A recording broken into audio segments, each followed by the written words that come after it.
कौशाम्बी के मंझलपुर चौराहे पर हुई मारपीट अब चर्चा का केंद्र बन गई है, क्योंकि सभी 6 आरोपी जेल से जमानत पर रिहा हो चुके हैं और पुलिस इस मामले में क्यों दबाव में दिख रही है। जानिए पूरी कहानी। कौशाम्बी के मंझलपुर चौराहे पर हुई मारपीट के मामले में 6 आरोपियों को जेल भेजा गया था, जिसमें मुकुल उपाध्याय जो कि नाबालिग थे, उन्हें एक दिन पहले ही रिहा कर दिया गया। बाकी 5 आरोपी 8 तारीख को कोर्ट से जमानत पर बाहर आए। लेकिन सवाल उठता है, क्या यह केवल मारपीट का मामला था या सत्ता, राजनीति और पुलिस के गठजोड़ ने इसे बड़ा बना दिया। पुलिस ने इस मामले में मेडिकल रिपोर्ट के आधार पर बीएनएस की धारा 109 हटा दी और कोर्ट ने 8 तारीख को आरोपियों की रिमांड लेकर उन्हें जमानत दे दी। लेकिन अगर यह मामूली मारपीट थी तो इसे हाई प्रोफाइल क्यों बनाया गया?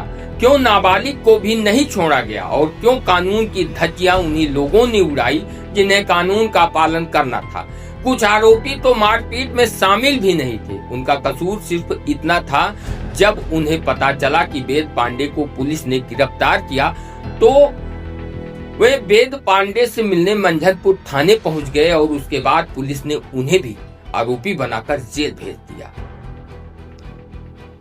जेल भेजे गए पुष्पेंद्र पांडे जो कि अधिवक्ता हैं और उनके विषय में दावा किया जाता है कि जब मारपीट हुई थी तो उस समय पुष्पेंद्र पांडे कोर्ट में मौजूद थे और मुकुल उपाध्याय जो नाबालिग थे, लेकिन उसके बाद भी पुलिस ने उन्हें भी जेल भेज दिया। पूरी तरह से कानून का उल्लंघन किया गया।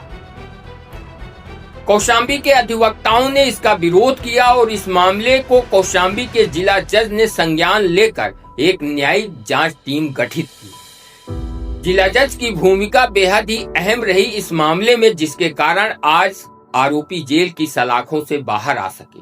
मारपीट के मुख्य आरोपी वेद प्रकाश पांडे, मीडिया ने जिन्हें गौ तस्कर और दलाल बताया, और बाकी 5 आरोपी जिनकी छवि भी धूमिल की गई। मीडिया में दावा किया गया कि वेद पांडे ने दलाली से करोड़ों रुपए कमाए, इसलिए हमारी टीम उनके गांव पहुंची। जो सच्चाई वहां हमें देखने को मिली उससे हम हैरान रह गए।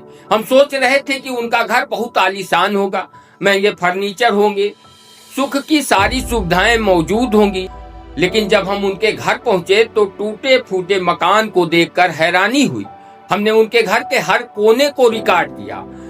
यदि 10 लोग वेद पांडे के घर पहुंच जाएं तो बैठने के लिए कुर्सी नहीं मिलेगी जब तक पड़ोसियों से नहीं मांगी जाएगी। हमने वेद पांडे की मां से सवाल किया कि आखिर वेद पांडे ने जो पैसा कमाया था दलाली करके, वो पैसा कहां गया? क्या भारत के किसी बैंक में जमा किया गया या फिर विदेश के किसी बैंक में? लेकिन उनकी तरफ से कोई जवाब नहीं आया। वेद पांडे की मां और बहन, उनकी पत्नी के चेहरे की खामोशी ने सब कुछ बयां कर दिया। उनके मुरझाए हुए चेहरे पर बेटे के साथ हुए अन्याय की पीड़ा साफ दिखाई दे रही थी। तो सवाल उठता है कि आखिर एक छोटी सी मारपीट को इतना बड़ा क्यों बना दिया गया, और उसका भी जवाब जानिए। कौशाम्बी जनपद के कुछ भाजपा नेता, जिन्हें वेद प्रकाश की लोकप्रियता हजम नहीं हो रही थी, मौके की तलाश में थे। 30 सितंबर को मौका मिला और मामला बड़ा कर दिया गया। अब बात करते हैं पीड़ित अभिमन्यु उर्फ बबलू ओझा की। कुछ लोग उन्हें कथित भाजपा नेता बता रहे हैं। अमर उजाला की खबर के अनुसार उनके खिलाफ कई गंभीर अपराध दर्ज हैं। तो सवाल उठता है, क्या भाजपा में अपराधियों को जगह मिलती है?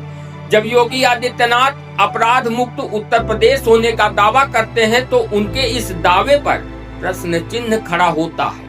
कौशाम्बी में जिस व्यक्ति को कथित भाजपा नेता बताया जा रहा है उसके ऊपर गंभीर अपराध दर्ज है, तो सवाल है, जब भाजपा में ही अपराधी हैं तो उत्तर प्रदेश अपराध मुक्त कैसे हुआ? जो लोग वेद पांडे की सामाजिक प्रतिष्ठा को धूमिल करना चाहते थे, अनजाने में ही सही, जेल भिजवाकर वेद पांडे को कौशाम्बी का एक बड़ा नेता बना दिया। ऐसे में 2027 में जब यूपी में विधानसभा चुनाव होंगे तो सवाल उठता है, कौशाम्बी में भाजपा कहां खड़ी होगी? क्या जिले के भाजपा नेता इसका जवाब दे पाएंगे? मारपीट के मामले में जिन्हें जेल भेजा गया था उनमें केवल ब्राह्मण ही नहीं थे, अन्य कई जातियों के लोग थे जो दोषी थे।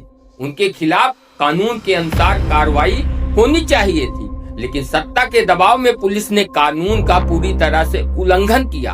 आम नागरिक की संवैधानिक स्वतंत्रता और सामाजिक सम्मान का उल्लंघन हुआ। यह मामला सिर्फ एक खबर नहीं, यह सवाल है कानून, राजनीति और नैतिकता का। पुलिस की कार्यशैली, लॉकअप में आरोपियों के साथ किस तरह का व्यवहार किया गया, सब कुछ सामने आने वाला है। आप लोग क्या सोचते हैं? अपनी राय कमेंट बॉक्स में कमेंट कर जरूर बताएं।